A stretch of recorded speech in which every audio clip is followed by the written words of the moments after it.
প্রত্যেকদিন ওটা মেরে পরিমাণ কী কাজে দেখায়।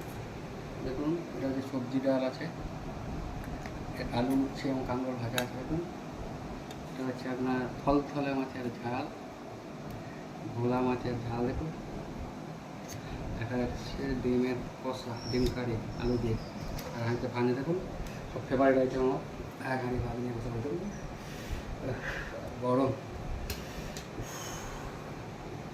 দেখুন আর এর মধ্যে আছে আমার সিদ্ধ, আপনারা জানেন প্রত্যেকদিন সিদ্ধ খাই।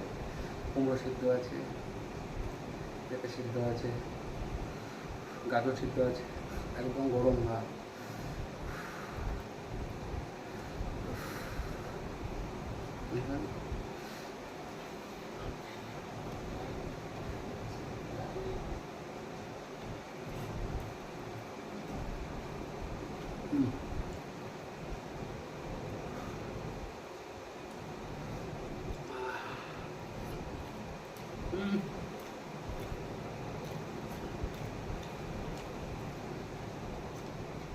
ডিম কষাটা ভাই ভালো বানায়, একটু